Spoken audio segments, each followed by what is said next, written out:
Bueno, está con nosotros Diego Agual, que es el director del Instituto Nacional de Estadística. Seguramente ayer, después de la conferencia de prensa, dijo, aunque no han terminado todavía, bienvenido. Buenas tardes, Miguel. Sí, tenés un poco de razón, digamos. Yo creo que fue un hito importante presentar los resultados preliminares. De alguna forma marcó un primer cierre a todo este proceso de recolección de información, pudiendo brindar algo de datos a 2 meses del cierre, o sea que es pronto, pero bueno, ya tenemos alguna información que es útil, y la idea es que en el segundo trimestre del 24 ahí liberemos los datos definitivos. Pero bueno, comenzamos ya un trabajo más de escritorio y bueno, también un trabajo divertido donde vamos a tener mucha información que va a ser interesante, ¿no?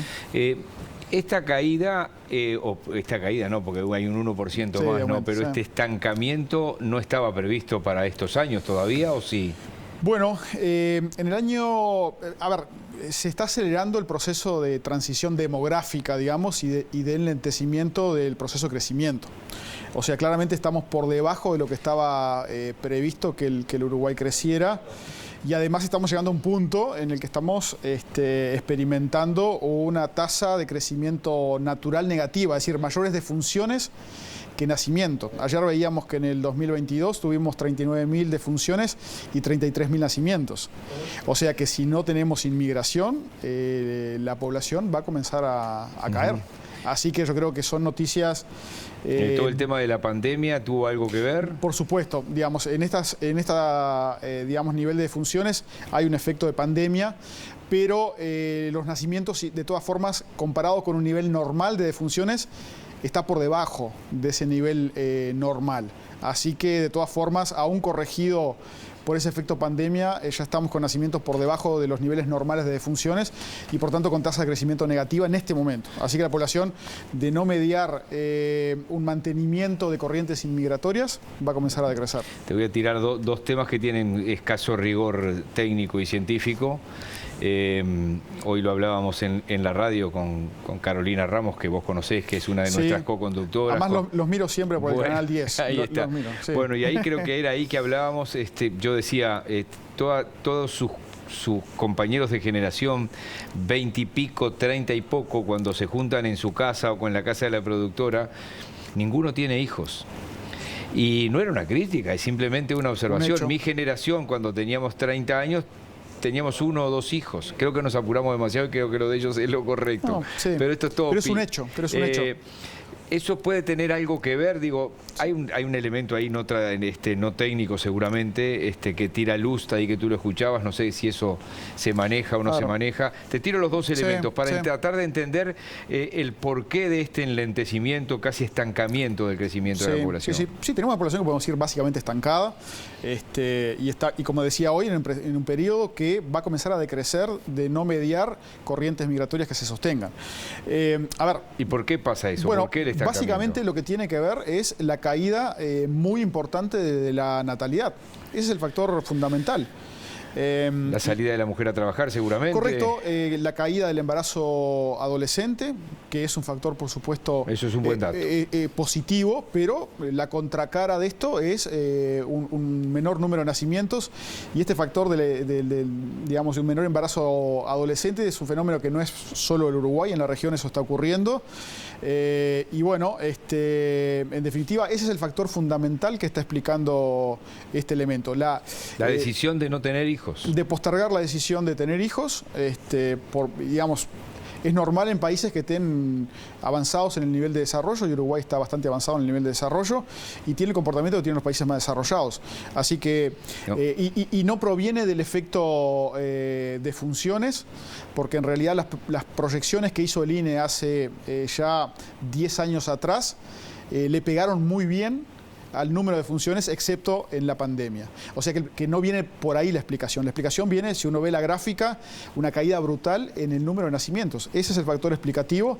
Y digamos, si no hubiéramos tenido la corriente inmigratoria que tuvimos, del orden de unos 62.000 inmigrantes... Estamos hablando del 2011 acá, ¿no? Exacto, del 2012 hasta el 2023.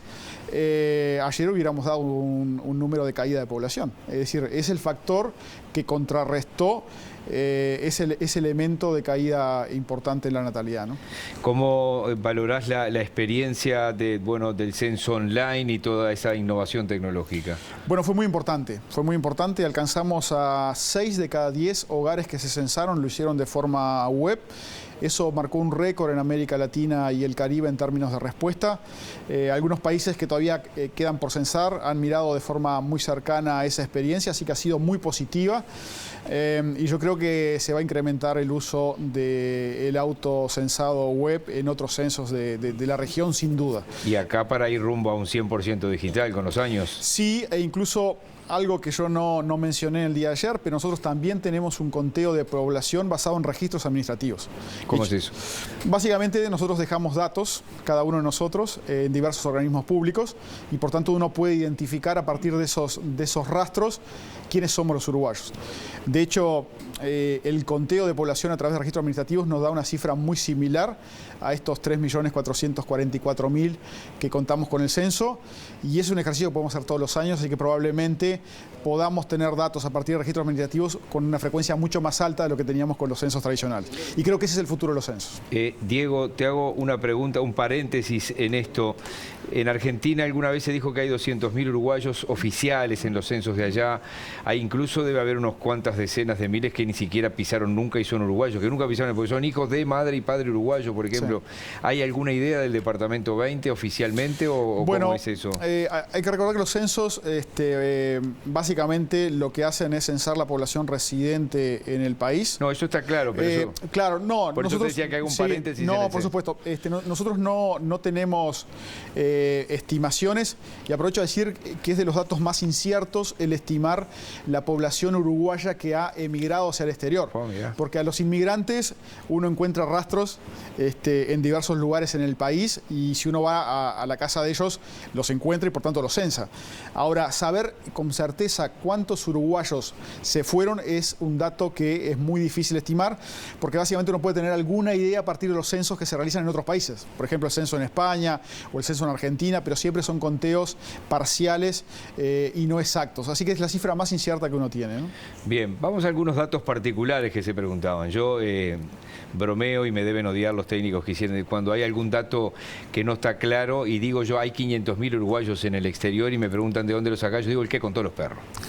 Porque hubo una encuesta hace unos años, 6 años aproximadamente, que habló de 1.750.000 perros, que era una proyección, algo que es técnicamente seguro, a partir de una encuesta técnicamente se hace, y yo un atrevido diciendo de ninguna manera. Le erraron casi que por un 25%, cuando las encuestas tienen un más menos 3, acá terminó habiendo 1.444.000. Exacto, 1.444.000. También 444.000. Exacto, 1.444.000 perros, y cuando le sumamos los gatos llegamos a 2.100.000. Ahí está, son como 600, 700.000 gatos. Sí, cerca son 690.000 si no me equivoco el número exacto.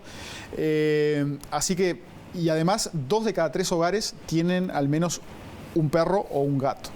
Así que es un número creo que muy ilustrativo también de formas modernas de vivir y de compañía que tenemos en nuestras sí, hemos hogares, pasado, ¿no? Yo soy mucho mayor que tú, pero hemos pasado de darle la sobra a los perros como si fueran cerdos, porque literalmente... Claro. Eso, en el campo, sobre todo. Y en el campo, eso era muy o habitual. de hacerles algo que hoy sería carísimo, arroz con carne picada, a una industria de la alimentación y de todo lo que son los juguetes para animales domésticos, que es impresionante. ¿Había alguna pregunta específica con respecto a los afrodescendientes? No me acuerdo de eso. Sí, había, todavía ese dato no lo hemos liberado. También había preguntas, por ejemplo, sobre identidad de género. Hay varias dimensiones del censo que todavía no han sido procesadas. Lo que nosotros liberamos es básicamente los datos que tienen que ver con la población global, datos que ilustran sobre el envejecimiento de la población. Allí mostramos que en los últimos 60 años pasamos de un 28% de población entre 0 y 14 años a un 18%. O sea, cayeron los niños y adolescentes en ese rango etario, y la contraposición es que creció la cantidad de gente de 65 y más. Incluso dábamos un dato curioso ayer, de que hace 20 años teníamos 440 personas de más de 100 años y hoy tenemos más de 820 de más de 100 años. Y más de 26.000 personas de más de 90 años. Así que... 26.000. 26.000. Yo creo que es un número para una población tan pequeña. Muy impactante y muestra una población envejecida. Otro dato que es ilustrativo de eso es que si ordenamos a la población desde los que tienen 0 años hasta los que tienen 100 y pico, y tomamos la persona que está en la mitad, tenía 29 años en el 2004. Hoy esa persona que está en la mitad tiene 38 años. Eso muestra que cómo se ha corrido la edad hacia edad mayores y una población que cada vez está más envejecida. Sí, ¿no? Igual de todos modos, en las tablas que presentaron ustedes ayer, de 65 en adelante hay un 16%. Correcto. ¿No? Que uno dice, población envejecida, no es que tenemos el 30% de más de 65 años. Correcto, pero... Igual se creció como 10 puntos y tomo desde los 35 en adelante. Claro, y además esta población creció mucho desde el censo 63 al de hoy. Entonces, yo creo que eso es lo que hay que mirar.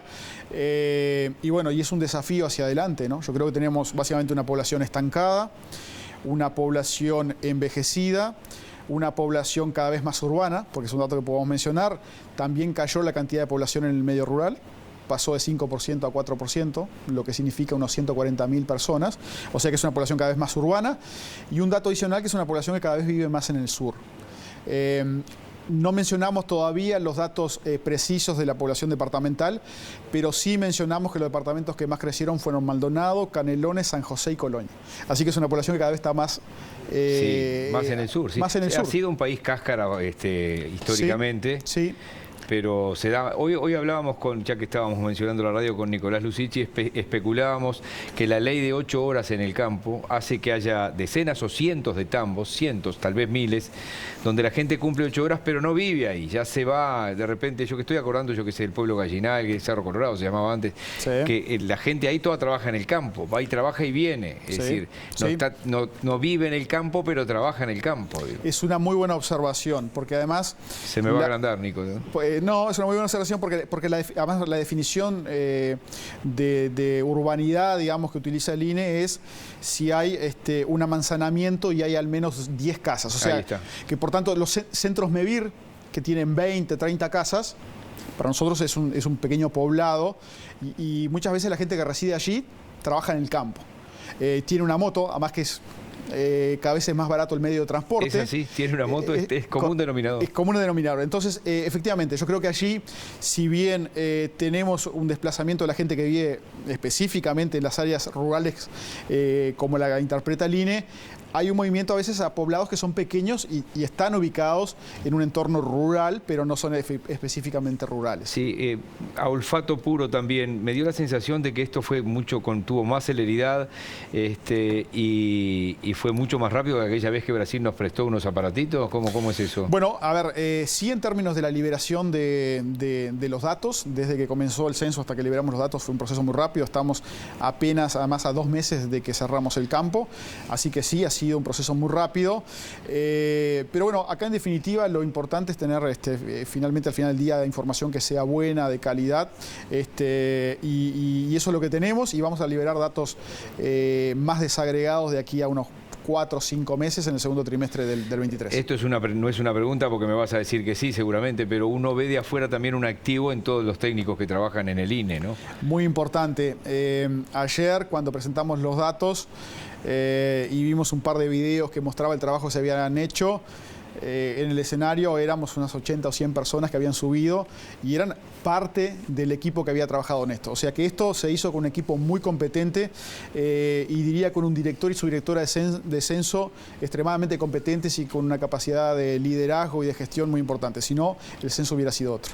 En lo que ves vos en la comparación, sobre todo con Europa, porque tú dijiste hay cantidad de cuestiones que somos comparables al primer mundo, también en los malos hábitos alimenticios, lamentablemente, sí. Por una cuestión de poder adquisitivo. Obviamente hay mucha gente con dificultades, pero hay miles que no las tienen. Por lo que tú has visto ahí, a nivel de gobierno, ¿se puede hacer algo en un país como el nuestro para incentivar, por ejemplo, porque esto también empieza a jugar con las jubilaciones, ¿no? Es decir, seguimos siendo mucho más los activos que los pasivos, pero se achica la brecha. Bueno, por algo hay una reforma aprobada que, bueno, corre el riesgo de caer también. A ver, yo creo que esta situación de estancamiento de la población que se mostró en el censo, con un comienzo de un proceso de decrecimiento, a menos que tengamos una situación sostenida de inmigración, que no necesariamente así va a ser, implica desafíos muy importantes para varias políticas públicas. Por supuesto, la política de seguridad social, pero también la política de cuidados. Estamos hablando de 26.000 personas mayores de 90 años. Es impresionante esa cifra, me ha dejado sacudido. Es muy importante. Y además, lo que bien mencionabas, un menor número de activos, un menor número de personas en edad activa, con lo cual cada niño, cada joven va a ser precioso en Uruguay. Y además tenemos que darles las herramientas para que sea mucho más productivo. Cada uno va a tener que producir mucho más para sostener el sistema de bienestar uruguayo. Entonces allí se abren discusiones de la política educativa, discusiones de empleos de mucho más calidad, de inserción del país en ámbitos de alta productividad y donde podamos vender bienes de mucho valor, porque tenemos que sostener una sociedad con un menor nivel de población en edad activa. Entonces yo creo que se abre una discusión muy importante a partir de los datos de este censo, ¿no? ¿Tú has sido de los directores más jóvenes del INE o me equivoco? Probablemente. No tengo esa estadística, creo que... No tengo esa estadística, dijo el director de estadística. Exacto, no tengo esta estadística. Sí, creo que Rosa Groskov, que fue una directora del periodo 85, una gran profesional, además a quien quiero muchísimo, y que estaba, de hecho, ayer en la presentación del censo, creo que fue muy joven, directora en el año 85. Probablemente 40 o 40 y pocos años. Así que a lo mejor ella fue la más joven, no lo sé. Muy bien. Diego Agual, muchísimas gracias. Gracias, Miguel. Gracias por la invitación. Y felicitaciones. Gracias.